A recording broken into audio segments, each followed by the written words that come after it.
Olá, povos, eu espero que vocês estejam bem.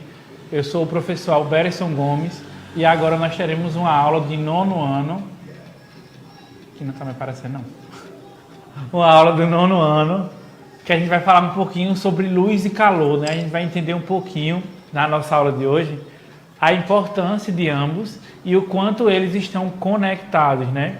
Essa aula ela vai nos ajudar quando a gente for entender um pouquinho sobre essa propagação da luz, como é que a luz chega, se os raios eles vão ultrapassar um ao outro, se a junção de dois raios ela vai alterar o curso que aquele raio teria ou aquela luz teria, né? Então a gente fala raio de luz, né? E aí o que é interessante de tudo isso é entender um pouquinho sobre o quanto eles estão conectados, né? Então a nossa aula de hoje ela vai ser uma aula introdutória. Vocês escutam falar muito isso, né? Quando eu falo assim, demoro muito, fico dizendo, minha gente, essa aula é introdutória, essa aula é só o começo. Por quê? Porque serão assuntos que vocês vão ver comigo ou com outro professor. Então talvez comece comigo, mas vai ter outro professor para dar continuidade, ou eu mesmo posso fazer isso. Então quando eu digo que a aula é introdutória, é porque dentro dela existem outros milhões de segmentos que a gente vai poder acompanhar e fazer juntos. Então eu espero que vocês compreendam esse princípio, né, de conversa sobre luz e sobre cores, né? O quanto eles estão conectados. E aí durante a gente vai tirando algumas dúvidas juntas, certo? E aí depois a gente conversa no final sobre essa conclusão de como as coisas se conectam, né? Então vamos lá na nossa aula de hoje. Então aí, né, vamos falar sobre luz e cor. Sem luz não existe cor, isso é uma afirmação, certo? Aristóteles, um filósofo grego, que viveu de 384 a 322 a.C., parece ter sido o primeiro a perceber que os olhos não podem ver a cor sem luz. Então, é a nossa primeira concepção de luz e de cor.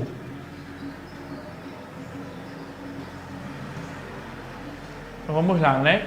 Quando a gente fala de luz, a gente fala de estímulo. Quando a gente fala de cor, a gente fala de sensação, né? A gente está tendo aquela sensação e essas sensações estão sendo oscilantes, né? Elas vão ter estímulos diferentes, né? Quando eu falo de luz, né? Então eu vou ver uma coisa mais clara, mais escura, eu vou ter essa compreensão. E quando eu falo de cor, serão as sensações que eu estarei tendo ao enxergar essa luz, a enxergar essa propagação, certo? Então vamos dar continuidade.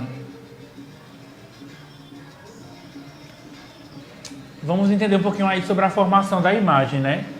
Os nossos olhos funcionam como prismas, né? Um prisma.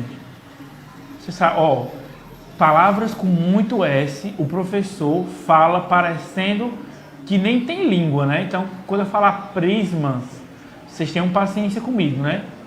Transmitindo ao cérebro, né, tudo aquilo que vemos. O olho é um globo alojado na sua órbita, né? Então aí ele vai estar na sua órbita. No fundo do globo, a retina recebe as imagens, transmitindo-as para o cérebro, né? Então mais ou menos essa imagem lá dentro do nosso olho, ela está de cabeça para baixo, e aí essa função da íris com a córnea e pupila faz com que ele acabe ficando da maneira correta, né? No caso, a função da pupila ela determina a quantidade de luz, tal como a abertura de uma câmera. Na verdade está câmera, mas é uma câmera, na verdade, né?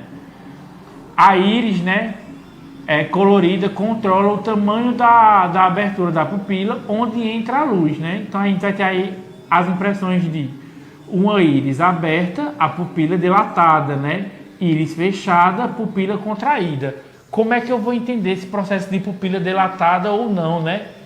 Se você usa óculos, obviamente você já fez o exame de vista e aí você precisou dilatar a pupila, né? Então, é basicamente esse mesmo processo, né? As cores da luz branca, né? A gente vai entender um pouquinho aí, né? A luz do Sol contém vários tipos de radiações que constituem o espectro, né, eletromagnético. Cada comprimento de onda corresponde a um tipo de radiação, né? Então, olha só, a luz vem branca, né? Ela vai encontrar esse prisma, e aí as cores vão ser coloridas, né? Ondas de cores, né? Aí essa onda de cores do prisma, elas já estão pré-estabelecidas ali como vermelho, laranja, amarelo, verde, azul, anil e violeta. Isso tem muita correlação a duas coisas que a gente vai entender daqui a pouco, né? Sobre as cores primárias, que isso é um assunto de artes lá do começo do fundamental, e também sobre uma coisa chamada cromática, ou então aí esse círculo de cores, né? A gente vai ter uma compreensão um pouquinho dela mais pra frente.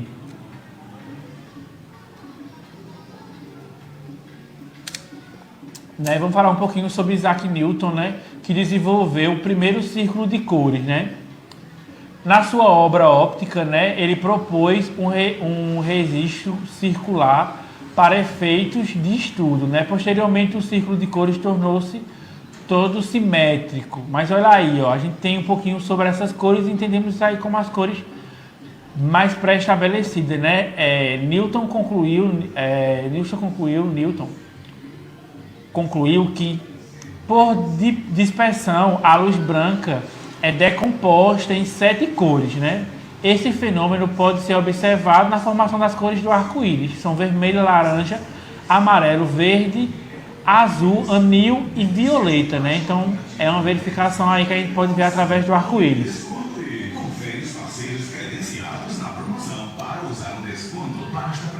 Já Franz, né? Ele fez pesquisa sobre cores e afirma, né, essa afirmação foi no livro Fenômeno da Luz, que a luz branca consiste em alguns comprimentos de ondas que podem ser divididas em 3 grupos, né? Que aí ele vai estar chamando de RGB. A luz de ondas longas, que nos dão a sensação de cor vermelha, aí ele chamou de R. Luz de ondas médias, que nos dão a sensação de cor verde, que ele chamou de G. E luz de ondas curtas, que nos dão a sensação de azul, que é B, né? Então aí, ó, ele meio que fez aí um círculo, e nesse círculo ele pré-estabeleceu. Aí a gente sabe que junção de outros tipos de cor, junção de 2 cores, pode formar outra, né? Assim criando aí as cores que ele entendeu através da luz branca, nesse fenômeno que ele chama de RGB.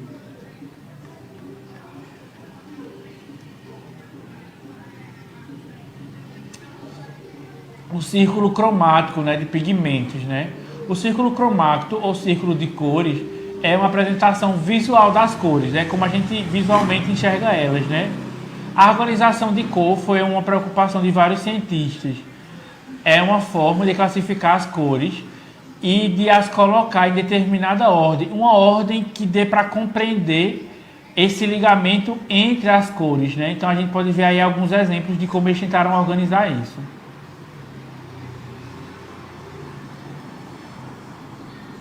Em 1961, o artista Johannes Itten, né, escreveu o livro O Elemento de Cor, que fala sobre as 3 cores, que as 3 cores primárias são vermelho, amarelo e azul.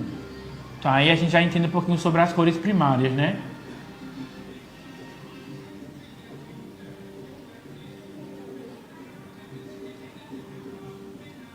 Aí, principais atributos perpetuais da cor, né?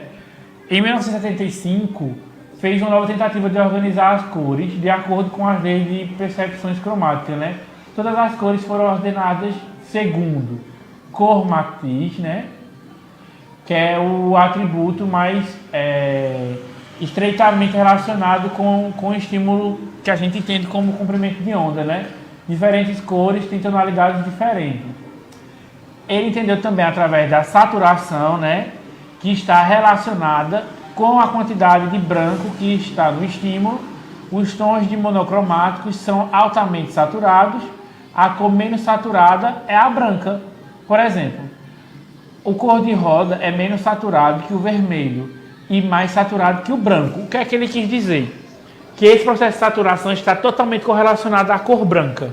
Então, quanto mais branco for, mais existe um processo de menos saturação, e aí quanto mais longe do branco ele estiver, mais saturado ele é. E aí, com relação ao brilho, né, relaciona-se com a quantidade de luz proveniente da fonte ou refletida, né, pelo objeto.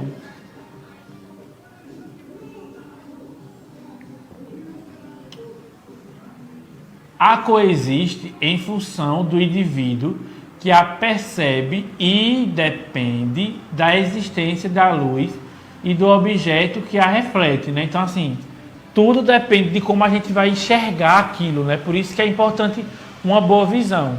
De acordo com essa visão, ela vai lhe dar aspectos, né, que vai fazer com que essa cor seja refletida, né? Então, aí a gente tem alguns exemplos aí do lado nesses círculos, né? Se você for focar a sua visão nos números, você vai ver que a gente vai ter ali em vermelho e branco 6, em um tom de amarelo laranja 12, em um tom de azul, aí pode ser, depende do quão perto você vê, 13 ou 73. Aí a gente vai ter outras concepções aí embaixo, ó, que aí você vai entender sobre cores, e aí tudo é uma questão de percepção do indivíduo, como é que ele recebe essa percepção de luz, tudo vai depender disso.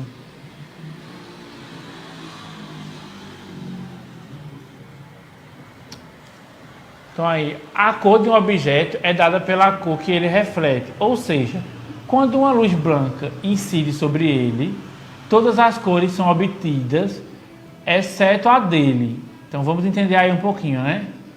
Um objeto é branco porque não absorve nenhuma cor, ou seja, ele reflete todas as cores que compõem a luz branca.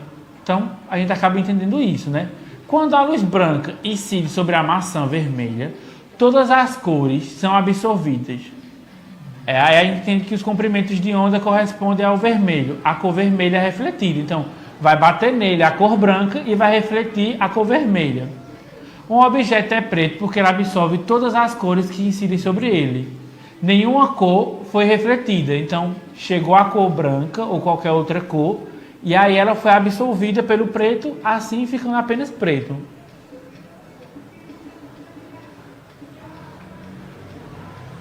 A gente falar um pouquinho sobre síntese aditiva, né? Síntese, né? Aditiva, né? Quando o design está a utilizar o computador para criar material digital, ele vai utilizar, né, a síntese aditiva, né? A síntese aditiva começa com a cor preta e termina com o branco, o que significa que quanto mais cor for acrescentada, o resultado é mais leve e tende a ficar mais branco. Quando se mistura as três cores primárias em intensidade máxima, ela acaba ficando branco, né? Então você pode ver aí, ó, se você juntar aí o verde com o azul, já vai dar um anil. Se você juntar o vermelho com o verde, vai dar um amarelo. Se você misturar o vermelho com o azul, vai dar aí um rosa. E se essas cores foram juntadas no seu máximo, né, na intensidade máxima, vai dar branco.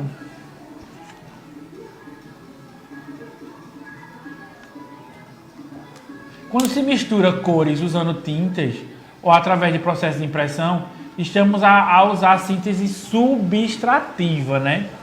Síntese subtrativa começa com branco e termina com preto.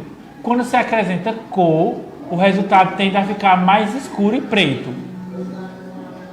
Então, as cores que não produzem luz são coloridas, né? Coloridos por um processo chamado subtração de cores.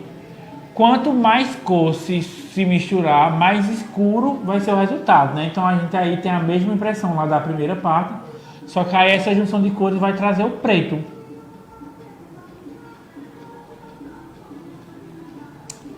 Então aí vamos só entender essas duas situações, né? Cor-luz é comprimento de ondas, aí está correlacionado à física, né? Cor, pigmentos, pigmentos cromáticos, química, pigmentos naturais e sintéticos e absorção de luz, né? Então a gente acaba estudando um pouquinho sobre física e sobre química.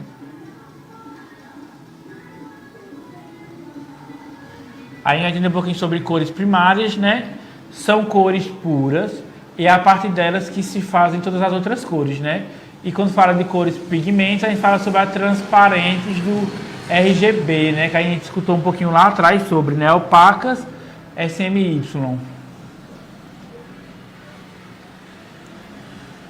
Então, síntese aditiva, né? A gente vai entender aí o RGB, primárias, né? Vermelho, verde e azul.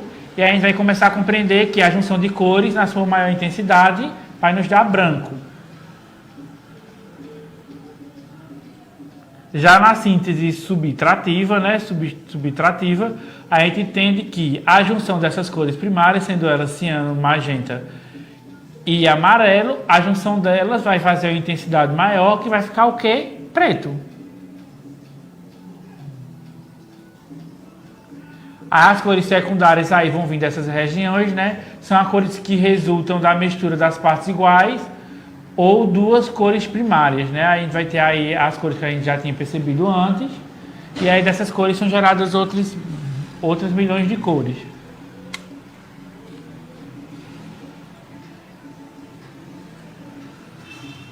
Então a gente vai entender aí um pouquinho, né? Amarelo, vermelho e verde, né? O magenta vai ser o vermelho e o azul, e o azul ciano vai ser o azul e verde, como cores secundárias. Então aí as cores transparentes secundárias são, né?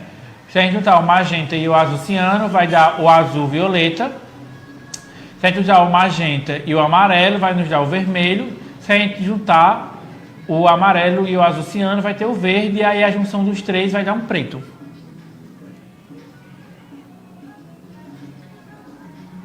Aí a gente vai entender um pouquinho sobre os círculos, a gente vai só ver aí um pouquinho sobre os círculos cromáticos, né? Como é que foi tentado fazer essa divisão de cores, né? Para que elas ficassem assimétricas e compreensíveis.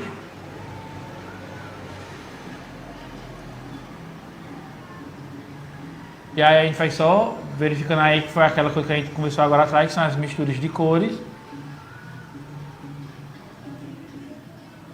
O olho humano consegue perceber milhões de cores que existem natural ou artificial, né? Então a gente consegue ter muitas coisas que a gente olha, que a gente acha que é uma cor, mas ali é uma junção de cores, né?